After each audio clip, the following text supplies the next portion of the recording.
ఇంటి భోజనం ఛానల్కి స్వాగతం అండి. నేను మీ ఆశా జ్యోతి. చపాతీలు, నాన్ రోటీల్లో కూడా చాలా బాగుండేటటువంటి బీన్స్ కర్రీని ఏ విధంగా తయారు చేసుకోవాలో చూపిస్తున్నానండి.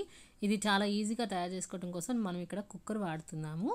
అలాగే ఈ మాత్రం పొడవు ఉండేటట్టుగా బీన్స్ అన్నిటినీ కూడా కట్ చేసి పక్కన పెట్టుకోవాలి. ఇప్పుడైతే స్టవ్ వెలిగించుకొని ఒక కుక్కర్ పెట్టుకున్నాను. 3 టేబుల్ స్పూన్ల ఆయిల్ వేసుకొని పోపు గింజలు వేసుకున్నాను. అవి కొంచెం చిటపట్లాడిన తర్వాత ఒక మీడియం సైజు ఉల్లిపాయని ముక్కలుగా కట్ చేసుకొని వేసుకుంటున్నాను. దాన్ని కలుపుకున్న తర్వాత ఒక రెమ్మ కరివేపాకు కూడా వేసుకుంటున్నానండి. ఈ ఉల్లిపాయలు అనేవి మరీ బ్రౌన్ కలర్లోకి రావాల్సిన అవసరం లేదు, కొంచెం మగ్గితే సరిపోతుంది. ఈ విధంగా కరివేపాకు వేసుకున్న తర్వాత 3 మీడియం సైజు టమాటాలని కూడా వేసుకున్నాను. ఇక్కడ మీరు ముక్కల్ని మరీ చిన్నగా చేయాల్సిన అవసరం లేదండి, కొంచెం మీడియం సైజులో కట్ చేసుకుంటే బాగుంటుంది. ఈ టమాటాలు అనేవి మగ్గే లోపల ఒక మిక్సీ జార్లోకి 10 వెల్లుల్లి రెబ్బలు, కొంచెం అల్లము, అలాగే కొంచెం కొబ్బరి వేసుకోవాలి. ఈ కొబ్బరి అనేది మీకు ఇష్టమైతే వేసుకోండి, లేదంటే స్కిప్ చేసేయచ్చు. ఇప్పుడు 2 టేబుల్ స్పూన్ల వరకు కూడా పుచ్చగింజలను వేసుకోవాలి.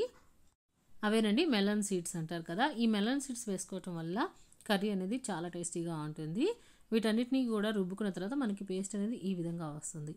ఇప్పుడు మగ్గిన టమాటాల్లోకి ఈ పేస్ట్ని కూడా వేసుకొని పచ్చివాసన పోయేంత వరకు కూడా కలియబెట్టుకుంటూ వేయించుకోవాలి. ఈ మసాలా ముద్దను వేసుకున్నప్పుడు మనం స్టవ్ని సిమ్లో పెట్టుకున్నట్లయితే అవి అడుగంటకుండా ఉంటుందండి.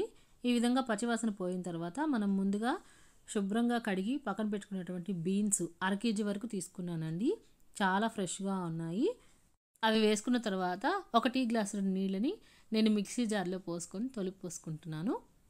ఇప్పుడు వీటన్నిటిని కూడా ఒకసారి కలియబెట్టేసేసి 1/2 టేబుల్ స్పూన్ పసుపు, రుచికి తగినంతగా ఉప్పు, 1/2 టేబుల్ స్పూన్ వరకు ప్లెయిన్ ఎండు కారము, 1/2 టేబుల్ స్పూన్ గరం మసాలా, అలాగే 1/2 టేబుల్ స్పూన్ ధనియాల పొడి, ఇవన్నీ కూడా వేసేసుకొని కలియబెట్టేసుకోవాలి. ఇప్పుడు కూరని 3 విజిల్స్ వచ్చేంత వరకు కూడా ఉడికించుకోవాలి. ఆ తర్వాత మూత తీసి చూస్తే చాలా చక్కగా బీన్స్ కర్రీ అనేది రెడీ అయిపోతుందండి. మనము చాలా ఫ్రెష్గా ఉండేటటువంటి బీన్స్ని తీసుకున్నాం కాబట్టి నీరు అనేది ఎక్కువ పట్టలేదు, చక్కగా గ్రేవీ లాగా వచ్చేసింది చూడండి. చివరిగా సన్నగా తరిగిన కొత్తిమీరని వేసుకుంటే సరిపోతుందండి. మీరు కూడా తప్పకుండా ఈ పద్ధతిలో ఒకసారి ట్రై చేయండి. ఎలా కుదిరిందో కామెంట్ సెక్షన్లో షేర్ చేయండి. ఇంటి భోజనం ఛానల్ సబ్స్క్రైబ్ చేసుకోండి. అలాగే వీడియో నచ్చితే తప్పకుండా షేర్ చేయండి.